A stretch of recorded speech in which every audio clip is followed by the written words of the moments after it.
Hello, beautiful people. It's Sindafam. Welcome to the channel. Today, we're back again with another video from Piers. Let's check it out.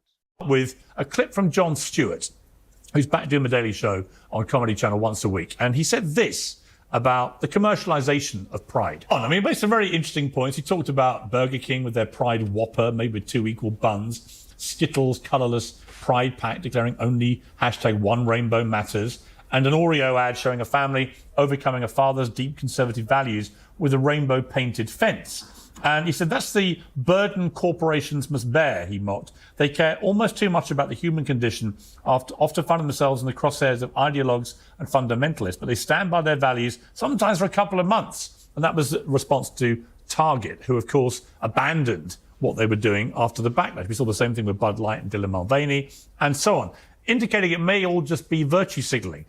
Zuby, let me start with you on this. I've been on this case for quite a while, that I think the whole idea of Pride, I loved it when it started. It was a Pride Day, great. There are lots of days in the year, and I can happily sign up to it. Now it's like a full-on month, and it's been completely hijacked by the corporate world in the most kind of shameless, insincere, virtue signaling way. Discuss. Yeah, well, I think it's what I'd call woke capitalism. I think if you go back to the time of Occupy Wall Street around 2008, there was a massive backlash, both from people on the left side of the aisle and from the right side of the aisle, about what we could truly call corporate greed. And I think corporations noticed this. And I think a lot of them made this pivot to appease their natural enemies or opponents, which is the true left. And so I think by them throwing out these easy bones and virtue signaling about Pride, virtue signaling about BLM, or whatever else seems to be trendy. By the way, only doing this in nations where it is trendy, not doing this necessarily around the world. I think that they have been able to essentially, while they've annoyed some people, they've been able to appease their natural enemies and keep those people kind of quiet and satiated. So I think at a deep level, that is really what's going on. Of course, we could also talk about, ESG scores and things like that. But I think that's actually the primary root of why they've been doing that type of pandering. I think that's what it is at a deep level. All right, James Barr, would you agree with that? I find it really surprising. Oh, Eli. Well, welcome to Uncensored, Eli. If you want to go first and jump in over James, be my guest. In fact, I'm delighted. Off you go. Eli. Yeah, absolutely. So I actually am surprised I'm agreeing with you on this. Corporations have very little interest in the queer and trans community. I'm a queer trans woman. I've seen them marketing to me more and more over the years. And the very moment that we stop becoming profitable, they drop us. Yeah. It's very clear what's happening. And I'm on board with Jon Stewart on this. They are just virtue signaling. Yes. You've got a triple strike because I completely agree. Yeah. Whoa! I think so. James Barr finally sees I do just want to say I am wearing black today just to mourn Pride Month and also show respect for Pride, for straight Pride, which we're currently now in. Here's the thing with the corporations. I think sometimes they're doing it for their employees, and that's really important. I think it's amazing that some companies are showing support when there's for no the straight month for the straight employees? Well, as we discussed before, the rest of the year is straight, Piers. It's not though, is it? Straight. We don't Yes, celebrate being straight. You celebrate being straight all the time. Just there are no street parties for my straightness. And speaking over a queer person. There's no straight You're celebrating flag. being straight literally right now. And so it's important that companies do that and show their support for Pride, but a lot of the time it does feel insincere. Actually, hang on. I'll come to us for a minute. Actually, why should companies do any of this?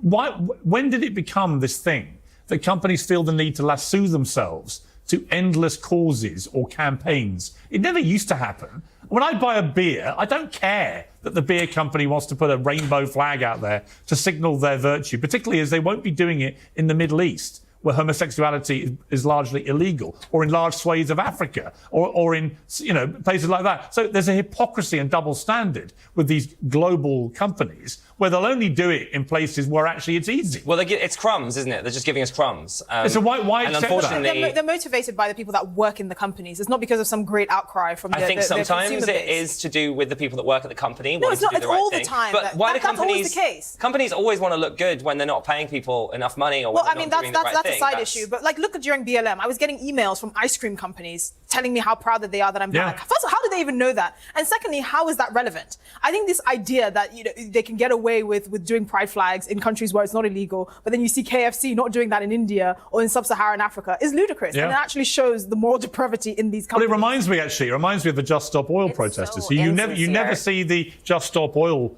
protesters in China or India or Russia, where almost all the pollution is actually going on. So first of all, lots of companies join the woke brigade just because if they see that it is trending, and for some people it's going to move or push market or push sales.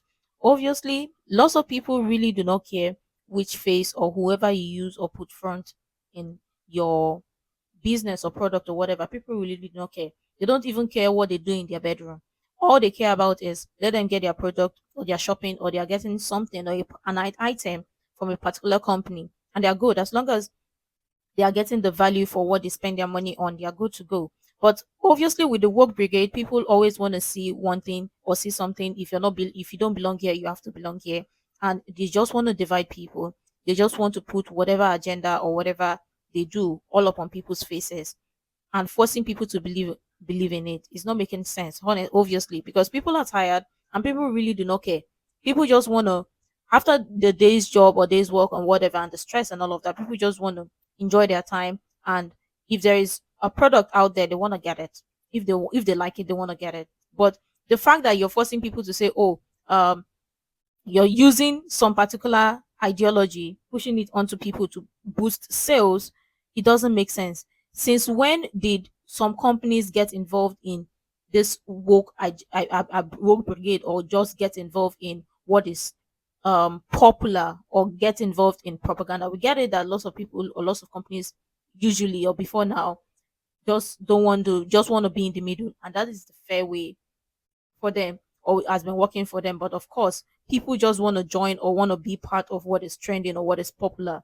It's not helping. It doesn't make sense. But let me know what you think, though. They don't dare do it where it's difficult. They just do it where it's easy pickings. They go and attack the Chelsea Flower Show or a cricket match or a football match. Well, is that not a particular organisation based in Britain? Is that why we're not seeing Just Stop Oil? Actually, no. They've got global aspirations. All right, Greta Thunberg, right? When do you ever see her in places like China or Russia? Or the Congo. She doesn't live in those countries. But if you think about it, she goes to America and she tries to bully them. She wouldn't dare do it in places where actually it would take real courage. That's my point. Other activists have done that. Peter Tatchell has bravely gone to Russia. Peter Tatchell has. I think he's one of the exceptions. Normally, a lot of these protesters for a lot of these causes, they don't actually have moral courage. What they do is take the easy shot for attention and headlines. And to me, and I'm quite glad we've reached, a sort of general agreement on this, because I just think it really devalues to me. If I was a trans person, and I'm not going to speak for you, Eli, or any trans people, but none of this helps being a trans person, to me.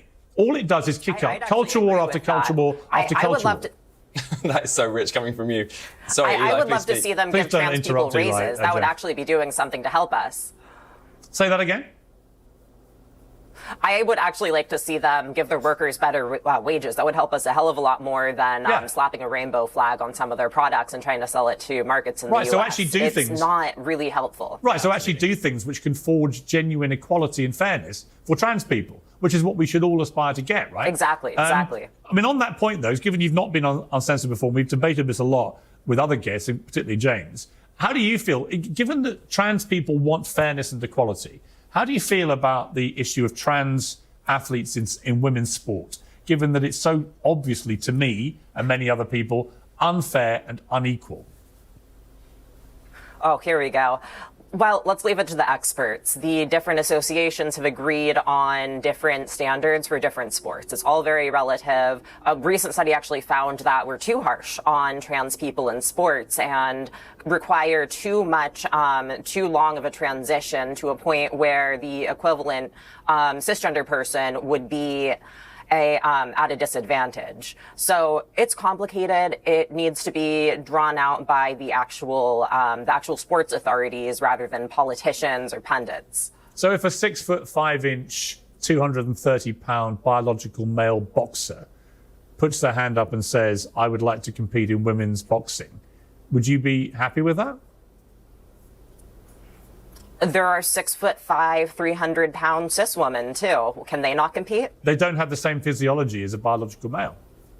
They don't have the same lung capacity. They haven't often got can. They haven't got the same muscle mass. No, they haven't. This is the whole point of the debate, is that it's not just about taking less testosterone.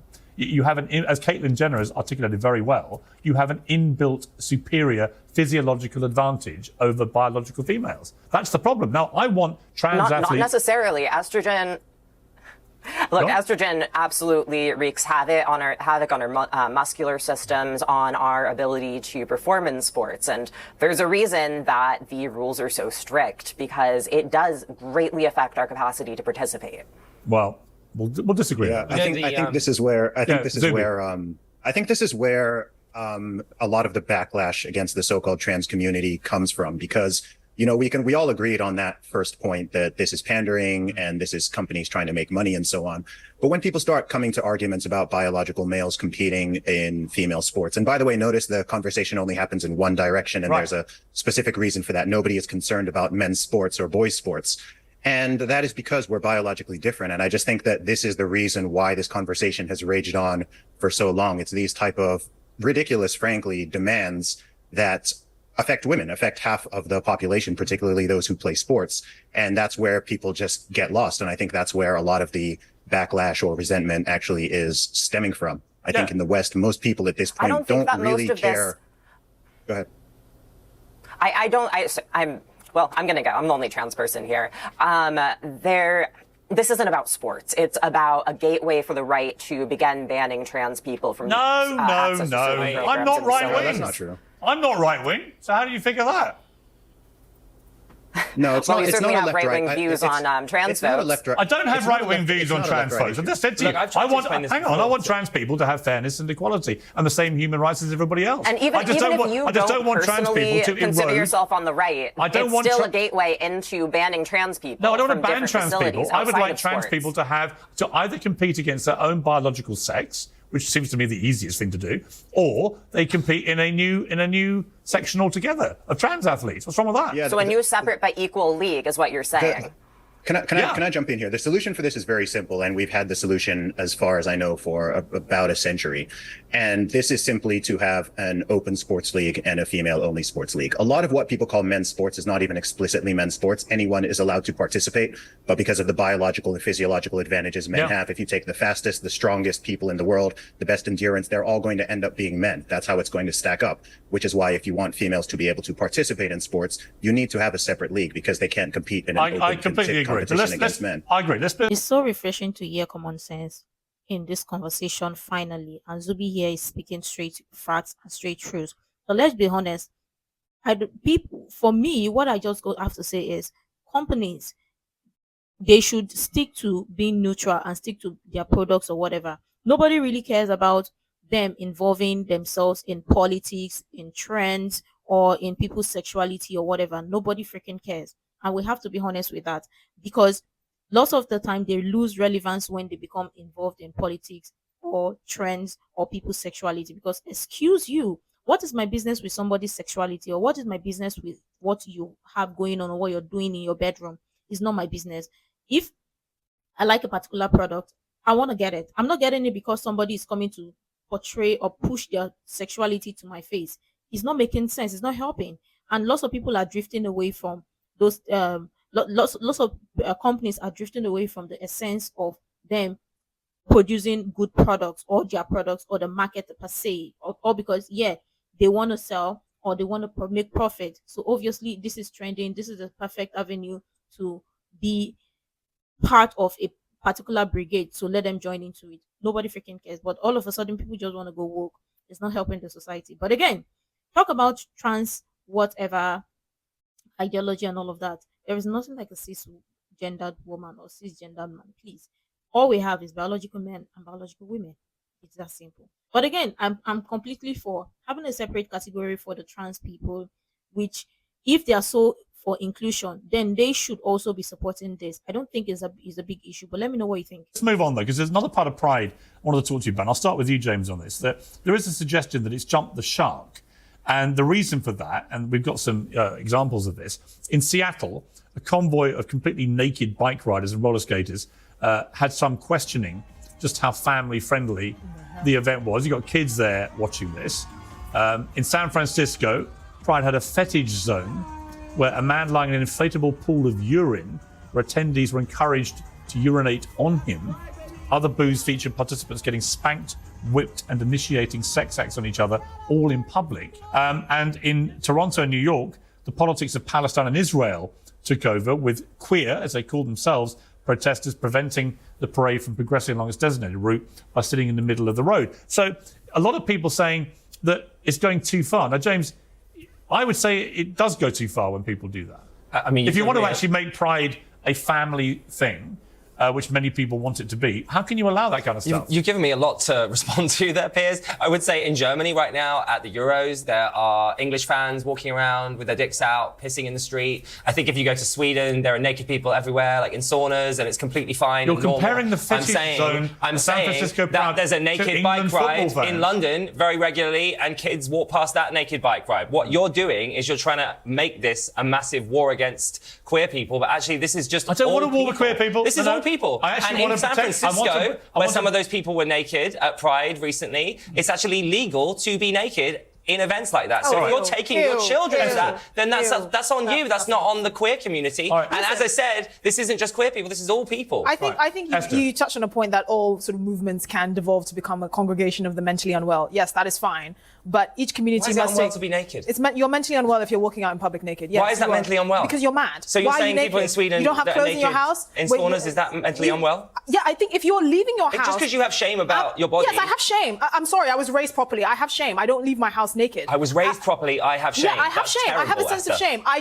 don't think that it's all about me and what I want. I actually think of the These people public. aren't there because of... Well, here's the thing. Here's the point. You made a significant point, which is that there is a tendency for all movements to devolve into some sort of congregation of the mentally unwell, which is fine. I never said that. That's literally not what I said. Those are your I'm words. finessing what you're saying. Right, but the thank point you. here is that every group must take responsibility for the people within their own enclave, right? You don't expect us to tell these people that are getting naked in the name of Pride to tell them to put on But they're not clothes. breaking the law. It's disgusting. They are breaking. It's public indecency. Okay. That's not All right, hang on. public It's indecency. literally not. Hang on. It is not. Let me It bring is in anything. Eli on this. Eli, is there a line that Pride has crossed, as some people say? I mean, Jordan Peterson said about all this, there's a real tinge of narcissism, sexual narcissism about the whole Pride spectacle.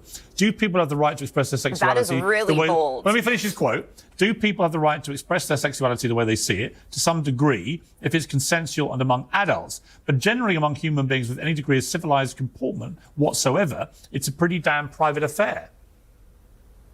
Has he got a point, Eli? No, he doesn't. It's Jordan Peterson. He never has a point. He's the a very alley smart in San man who has lots of good Francisco points. was clearly demarked for adults. And I mean, personally, I was friends with some of the protesters that blocked New York City Pride. And what they're doing is blocking the human rights campaign Float, which is sponsored by Raytheon, who's currently committing genocide in Gaza. So they had their reasons for this. And there needs to be more context for all of these. On a broader level, we're not responsible for every member of our group. This is how the right latches on to our different identity categories and our different social movements to try to demonize all of us for the actions of a few that might be a little. What about those who are not on the right, Eli, like me? I'm not on the right. I'm a liberal. You do that to people on the right all I'm the a liberal time. who just sees endless acts of self-harm by the trans lobby. When actually I'm with you. I want you to get fairness and equality, but I don't want you eroding other people's rights. You keep on saying this, and yet your actions speak differently. What actions? What actions? Trying to get trans people banned from sports, comparing I don't want trans them banned from women sports. to Hang on, people don't misquote identifying as me. animals. I don't want trans people banned from sports. I want them to be disallowed from competing against biological women. Different thing. I want them to be able to compete in with sports. people of their own gender. Or their own sex. They should compete with people of their own sex.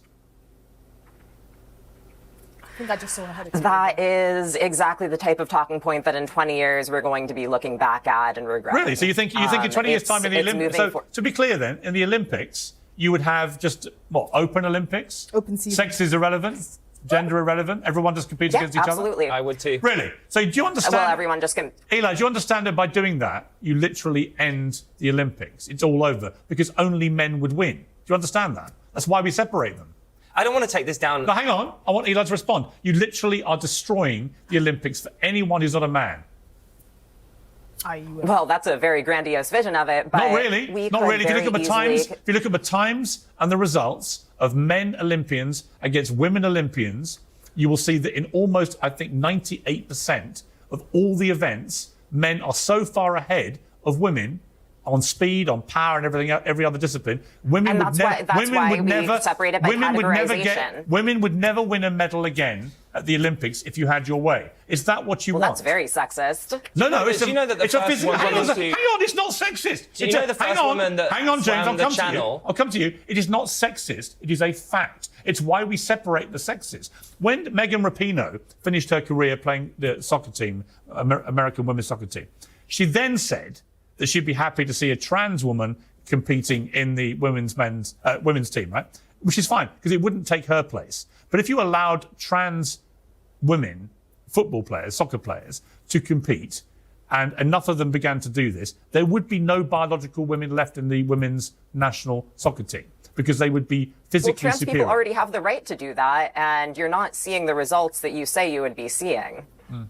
Yeah, but you see, you and James both have this wonderfully quaint notion that if you open up the Olympics to everyone, that women would continue to win medals. They wouldn't. They'd win nothing. Obviously, this is complicated, Piers. It's not complicated. No, listen. It's not complicated. It's why we separate them. Literally, when Megan Rapinoe's national women's soccer team played the Dallas under-15s, they lost 8-2. They were under 15-year-old boys. The first woman to swim the English Channel, the first woman to do that, beat the men's record by over 2 hours. He slowed down. He was trying to hit on her. All right, hang on. All right. Imagine saying common sense is complicated. Like, make it make sense. And exactly what Esther said. You have to be a crazy person for you to go outside naked, walk publicly naked. And we see this common with only one group of people, the woke brigade, the alphabet mafia, the pride brigade. We see this with only one group of people. Why is that? Why are they the only ones when they are doing their pride month, pride brigade, or parade or whatever? They're always naked. They have one thing. It's just because they love the attention. They love it when people talk about them. So obviously they do all of this so that people will speak or people will talk about them. Then they find some way to play the victim or whatever because it's not making sense. Explain to me exactly mentally unwell. Explain to me exactly what Esther said. Explain to me how you would, with your food, like you look at yourself in the mirror, then you decide that, oh, today you want to go out naked and you think you don't belong to Yaba Left. Make it make sense. But obviously, all of this should be totally acceptable as long as it is one particular group of people that is doing it just to satisfy the woke brigade's mindset, the woke brigade's ideology, just to satisfy it. It should be totally acceptable. From where? From what angle? How is this totally acceptable? How do they expect people to completely accept this and say, and if you don't, they add phobia to it or they add whatever to it to say, oh, you're sexist, whatever. It don't make any sense. They always do all of this to stoke fear and to make people talk because they love the attention they get. But I love your thoughts and your comments in the comments down below. Also, make sure to like, share, and subscribe and all of that good stuff. And until next time, see you in the next video.